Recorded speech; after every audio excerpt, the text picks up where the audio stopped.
अगर आप मेरे चैनल बायोदेवी रिंकल पर पहली बार आए हैं या आपने अभी तक मेरे चैनल को सब्सक्राइब नहीं किया है तो तुरंत सब्सक्राइब करें और नोटिफिकेशन के लिए बेल आइकन को प्रेस करें।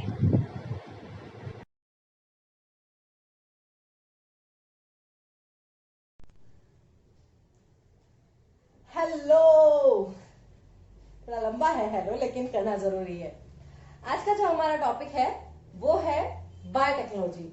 मैंने अक्सर देखा है बच्चे जो है इस टॉपिक से दूर भागते हैं और आजकल ट्रेंड चल गया है कि सारे कॉम्पिटिटिव एग्जाम्स में इस बायोटेक्नोलॉजी से रिलेटेड क्वेश्चन तो आपको पूछा जाता ही है। इसलिए मैंने डिसाइड किया है कि आई थिंक आपको मुझे बायोटेक्नोलॉजी एक्सप्लेन करनी चाहिए।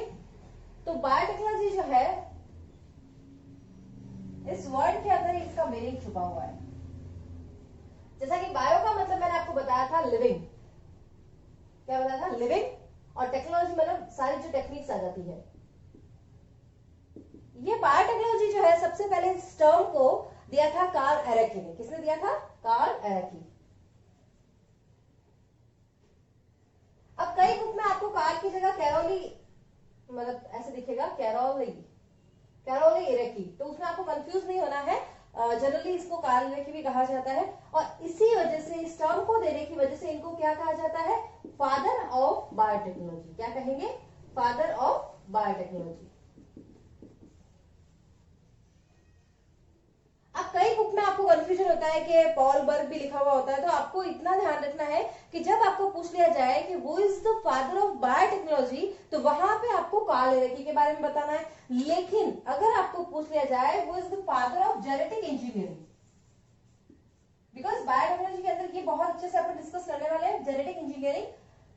तो इसके फादर की बात जब भी की जाए तब आपको नाम देना है पॉल बर्ग। और ये यहाँ पर साथ में बताने का सिर्फ इतना सा रीजन है क्योंकि कई बुक्स में जो थोड़ा क्वालिटी वाइज अगर अच्छी नहीं कह सकते जिनको, या जिनके अंदर मिस प्रिंटिंग है, तो वहां पर कई जगहों पर ये देखा है मैंने कि वहां बायोटेक्नोलॉजी के फादर की जगह पॉल बर्ग दे रखा है, तो ये सही नहीं है। बिकॉज बायोटेक्नोलॉजी के फादर का दर्जा किसको दिया गया है? कार्ल एरेकी को दिया गया है। और जेनेटिक इंजीनियरिंग के फादर का दर्जा किसको दिया गया है? पॉल बर्ग को दे रखा है। और ये टर्म जो इन्होंने दी थी 1990 के अंदर कार्ल एरेकी ने, ये थे हंगरी के एक इंजीनियर थे और इन्होंने ये जो अपने बायोटेक्नोलॉजी को टर्म देते हुए कहा कि एक ऐसी साइंस जिसको रॉ मटेरियल्स को ह्यूमन वेलफेयर के लिए भी यूज किया जा सकता है। अब अगर अपन बात करें बायोटेक्नोलॉजी की डेफिनेशन की, तो वो डेफिनेशन कैसे बनाएंगे? अपन खुद ही उस डेफिनेशन को सिंथेसाइज करके लर्न कर सकते हैं, क्योंकि एज इट इज जो डेफिनेशन होती है वो हमें कभी लर्न होती नहीं है। या तो हमको उसका रट्टा मारना होता है या उसको एज इट इज लर्न करना होता है। लेकिन मैं आपको इस तरीके से समझाने वाली हूँ कि आपको पूरी बायोटेक्नोलॉजी की डेफिनेशन खुद ब खुद लर्न हो जाएगी। देखिए, बायो का मतलब मैंने आपको क्या बताया था? लिविंग। अब ये लिविंग को प्लस कीजिए किसके साथ? टेक्नोलॉजी के साथ। और इसके साथ आप लिविंग ऑर्गेनिज्म को टेक्नोलॉजी के साथ प्लस करके क्या करने वाले हो? प्रोडक्ट बनाने वाले हो। क्या बनाने वाले हो? प्रोडक्ट, या कोई ना कोई सर्विस देने वाले हो, और जिससे क्या होगा? ह्यूमन वेलफेयर, मीन्स इंसान का भला होने वाला है। तो बायोटेक्नोलॉजी की डेफिनेशन आपको जब भी पूछी जाए तो आपको यह पता होना चाहिए कि आपको क्या बोलना है? Utilization of living organism with technology to produce different products and services for human welfare.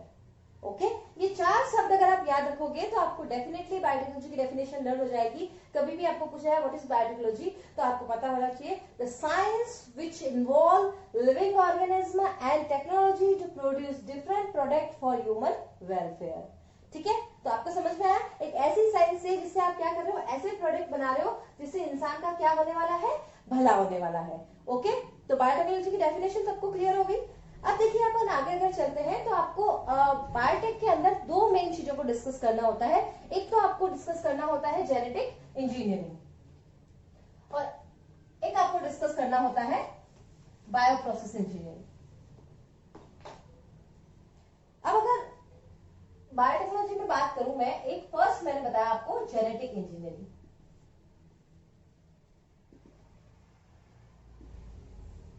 देखिए, ये जेनेटिक इंजीनियरिंग के लिए मैं आपको एक फोटो दिखाने वाली हूं। देखिए,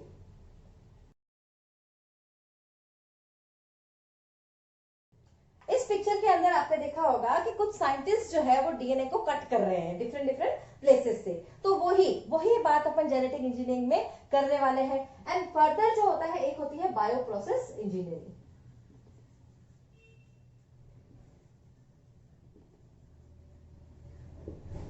देखिए, जब भी अपन जेनेटिक की इंजीनियरिंग की बात करते हैं तो इसमें क्या किया जाता है, जो जेनेटिक मटेरियल होता है उसको ऑल्टर किया जाता है। क्या किया जाता है? Alter genetic material. ये जेनेटिक मटेरियल को जब भी ऑल्टर किया जाएगा, ऑल्टर करके इसको किसमें डाला जाएगा? होस्ट के अंदर, जो इसको एक्सप्रेस करने वाला है। उस होस्ट के अंदर जैसे ही डाला जाता है तो उस होस्ट के अंदर एक फिनोमिनल चेंजेस आते हैं। मतलब पहले जो उसका कैरेक्टरिस्टिक्स था, आपने उसके जीन के अंदर कुछ चेंजेस किया है, अब वो जो चेंज वाला कैरेक्टरिस्टिक्स है वो उस होस्ट के अंदर डेवलप हो रहा है। तो ये वाली बात जो हो जाती है, इसके अंदर एक ब्रांच को आप स्टडी करते हो, वो हो जाती है RDT, रिकॉम्बिनेंट डीएनए टेक्नोलॉजी। और इधर बायोप्रोसेस इंजीनियरिंग में क्या किया जाता है, यहाँ पर ग्रोथ करवाई जाती है किसी डिजायर्ड कैरेक्टर की, डिजायर्ड माइक्रोब की, ग्रोथ ऑफ डिजायर्ड माइक्रोब। और उस माइक्रोब्स के अंदर आपने क्या डाला है, आपका ऑल्टर्ड जीन डाल दिया है, और अब वो माइक्रोब्स क्या कर रहे हैं, लार्ज स्केल प्रोडक्शन कर रहे हैं उस प्रोडक्ट का। अब वो लार्ज स्केल प्रोडक्शन किसी भी चीज का हो सकता है, या तो वो हो जाएगा आपके वैक्सीन का, ठीक है, या वो हो जाएगा आपके एंटीबायोटिक्स का, या वो आपके किसी हार्मोन का हो जाएगा। फॉर एग्जाम्पल इंसुलिन लेते हैं ना, डायबिटिक पेशेंट्स इंसुलिन लेते हैं, तो ये सब भी क्या, पोलियो की ड्रॉप पिलाते हो आप 2 बूंद जिंदगी की, तो ये सारी वैक्सीन कहाँ से डेवलप हो रही है, ये सारी वैक्सीन जो है वो आपके बायोटेक्नोलॉजी की ही देन है। तो यहां तक अगर आपको समझ में आया तो अपन चलते हैं जेनेटिक इंजीनियरिंग या रिकॉम्बिनेंट डीएनए टेक्नोलॉजी की ओर। तो जब भी मैं आपको रिकॉम्बिनेंट टेक्नोलॉजी बताना चाह रही हूँ तो उससे पहले भी मैं आपको एक पिक्चर दिखाना चाहती हूँ जिसमें पूरी रिकॉम्बिनेंट टेक्नोलॉजी का ब्रीफिंग दे रखा होता है। तो वो देखिए,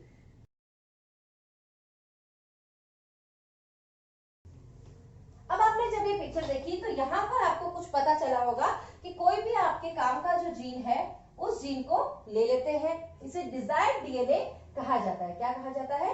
डिजायर्ड डीएनए। उस डीएनए को कट किया जाता है, इस तरह से कट करते हैं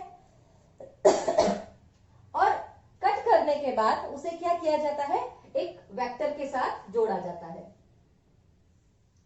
अब वो कट किया हुआ वेक्टर है, उस डीएनए को आपने उस वेक्टर के साथ जोड़ दिया, फिर आप उसको किसमें डाल रहे हो, होस्ट में डालते हो, और होस्ट में वो क्या करता है, एक्सप्रेस करता है। और आप चेक भी करते हो, जब आपने होस्ट में डाला होता है तो आप उसकी स्क्रीनिंग भी करते हो। तो स्क्रीनिंग करने के साथ साथ क्या हो जाएगा, चेक करते हो आप कि ये सच में होस्ट में गया है या नहीं गया है, फिर आपका प्रोडक्ट बन जाता है और आप प्रोडक्ट को आइसोलेट करते हो। तो इस तरह की कोई पिक्चर आपने देखी है। तो ये सारे रिकॉम्बिनेंट डीएनए टेक्नोलॉजी में फंक्शंस होते हैं। अब जब भी आपको रिकॉम्बिनेंट डीएनए टेक्नोलॉजी पढ़नी होती है उससे पहले आपको 3 इंपॉर्टेंट थिंग्स के बारे में पता होना चाहिए। वो तीनों क्या है वो मैं बताती हूँ आपको। देखिए, जब भी आप अपना डिजायर, 3 चीजों के बारे में पहले बता देती हूँ।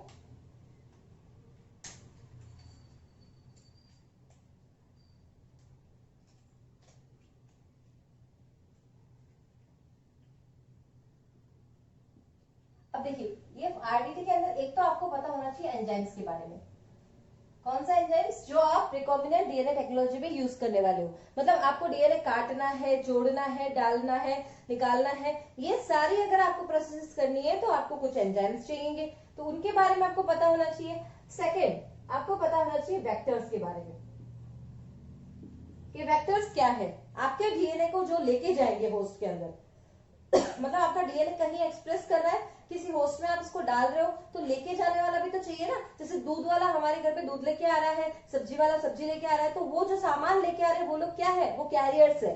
तो हम तक कोई चीज अगर आई है तो वो किसी कैरियर के थ्रू आई है, तो होस्ट के अंदर भी जब डीएनए जाएगा तो वो किसी कैरियर के थ्रू जाएगा, तो वो कैरियर्स क्या हो जाएंगे, आपके वेक्टर्स हो जाएंगे। तीसरा, आपके पास क्या होने चाहिए, होस्ट भी होने चाहिए, या आपको होस्ट के बारे में भी पता होना चाहिए। होस्ट वो होते हैं जिसके अंदर आप अपने डीएनए को डाल रहे हो। अब अपन स्टेप बाय स्टेप एक एक को स्टडी करते हैं। जब भी बात करते हैं एंजाइम्स की, तो यहाँ पर एक तो आ जाते हैं आपके डीएनए पॉलीमरेजेस, ये डीएनए पॉलीमरेजेस क्या करते हैं, डीएनए को सिंथेसाइज करते हैं, मतलब डीएनए बनाने का काम करते हैं। एक होते हैं लाइगेजेस, ये डीएनए को जोड़ने का काम करते हैं। और मोस्ट इंपॉर्टेंट थर्ड कैटेगरी वाले जो होते हैं वो आपके होते हैं रेस्ट्रिक्शन एंजाइम्स।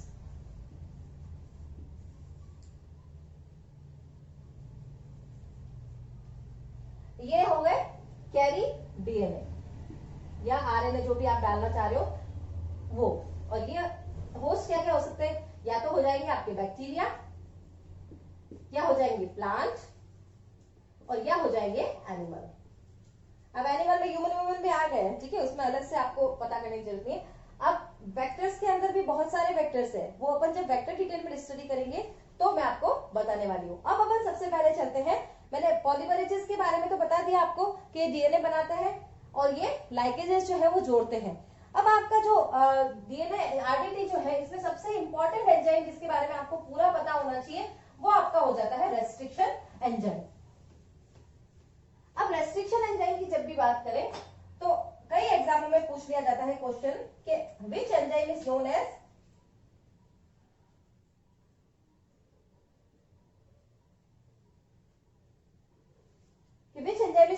Molecular scissors. क्या नाम दिया मैंने, मॉलिक्यूलर सीजर्स। ये मॉलिक्यूलर सीजर्स इसको नाम क्यों दिया है, बिकॉज ये क्या कर रहा है, डीएनए को कट कर रहा है। DNA itself is a molecule, तो मॉलिक्यूलर सीजर्स किसको कहा जाता है, या आणविक कैची, कई बार आपको ये वर्ड मिल जाता है, किसे कहा जाता है, तो वो क्या हो जाएगा, रेस्ट्रिक्शन एंजाइम्स को कहा जाता है। अब ये रेस्ट्रिक्शन एंजाइम जो होते हैं ये न्यूक्लियस कैटेगरी के होते हैं। कौन से होते हैं, न्यूक्लियस कैटेगरी के। और न्यूक्लियस कैटेगरी के बिहाफ पर इनकी दो कैटेगरी हो सकती है, या तो ये हो सकता है एक्सोन्यूक्लियस, या ये हो जाते हैं एंडोन्यूक्लियस।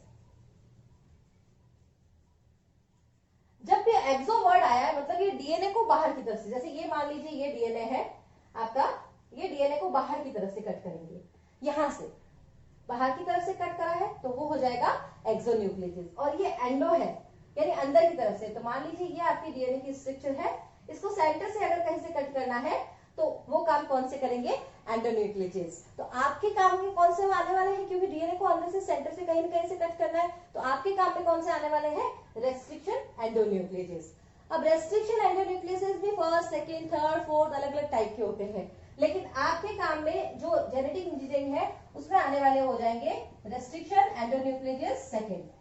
कौन से वाले हो जाएंगे, रेस्ट्रिक्शन एंडोन्यूक्लियस सेकंड। अब इसको और फर्दर अपन डिस्कस करते हैं।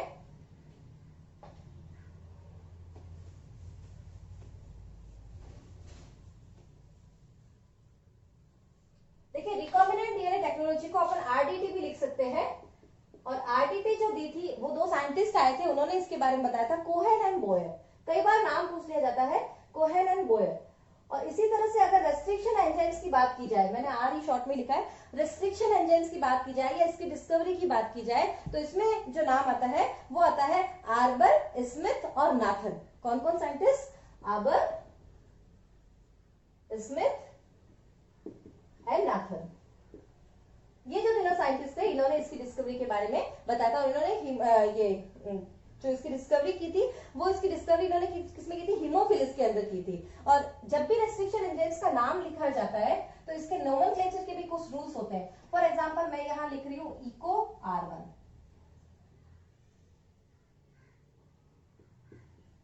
ठीक है। अभी मैंने एक रेस्ट्रिक्शन एंजाइम का नाम लिखा है, ये जो रेस्ट्रिक्शन एंजाइम है इसमें जो ई होता है वो इसकी जीनस को रिप्रेजेंट करता है, यानी एस्टेरिया की कोलाई की जो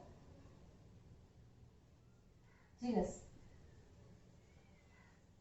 एस्टेरिया कोलाई जो है इसका जो जीनस है उसको ये ई रिप्रेजेंट करता है, जो और जो को है वो इसकी स्पीशीज को, कोलाई इसकी स्पीशीज होती है तो इसकी स्पीशीज को कौन सा लेटर रिप्रेजेंट करेगा, CO। जो सेकंड दो लेटर्स हो जाएंगे वो इसकी स्पीशीज को रिप्रेजेंट करेंगे। ये जो R होता है ये स्ट्रेन को रिप्रेजेंट करता है, कौन सा स्ट्रेन था इसका जहां से ये लिया गया है, इकोलाई है जो कौन सा स्ट्रेन है, तो इसके R स्ट्रेन वाले से ये इसका एंजाइम ले रखा है।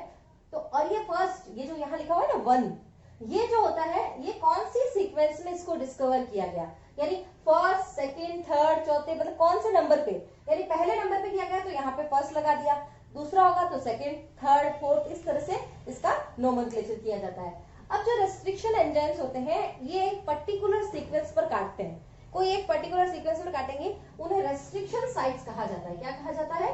रेस्ट्रिक्शन साइट्स या रिकॉग्नाइजेशन साइट भी कहते हैं। रिकॉग्नाइजेशन साइट यानी वहां ये काटते हैं। अब ये जो साइट जहां काटते हैं वो कैसे होती है, देखिए इको R1 की अगर मैं बात करूं तो ये गाट टीसी करके इसकी एक साइट होती है, वहां पर ही कट करता है, और वो भी जी ए के बीच में, और यहाँ पे भी जी और ई के, यानी ये 6 नंबर्स की सीक्वेंस है। और ये सीक्वेंस जो है वो कैसी है? पैलिंड्रोमिक सीक्वेंस है। कैसी है? पैलिंड्रोमिक। अब पैलिंड्रोमिक सीक्वेंस आप सोचेंगे ये क्या होती है? पैलिंड्रोमिक सिचुएशन का मतलब, सीक्वेंसेस का मतलब होता है ऐसी सीक्वेंस जिसको आगे से पढ़ा जाए या पीछे से पढ़ा जाए वो सिमिलर होगी। फॉर एग्जांपल आपने ये लेटर सुना होगा, राधा की मुनि में नींबू की धारा, बचपन में बोलते थे तेजू के पापा के जूते, या बोलते थे अपन मलयालम, तो आगे से पढ़ते थे तो भी वही आता था, पीछे से पढ़ते थे तो भी वही आता था। तो ऐसी सीक्वेंसेस, तो देख लीजिए आप इसको जी ए ए टी टी सी, अब यहां से भी पढ़िए जी ए टी टी सी। तो ये पैलिंड्रोमिक सीक्वेंसेस होती है जहां पर रेस्ट्रिक्शन एंजाइम्स कट करते हैं। और इको R1 की जो पैलिंड्रोमिक सीक्वेंस है वो कुछ इस तरह की होती है। जब इको R1 काटता है तो डीएनए का स्ट्रैंड ब्रेक होता है। तो मैं इसके लिए भी आपको एक पिक्चर दिखाना चाहती हूँ, देखिए। आपने ये जो पिक्चर देखी है इसमें आपको रियलाइज हुआ होगा कि जब भी डीएनए कट होता है तो डीएनए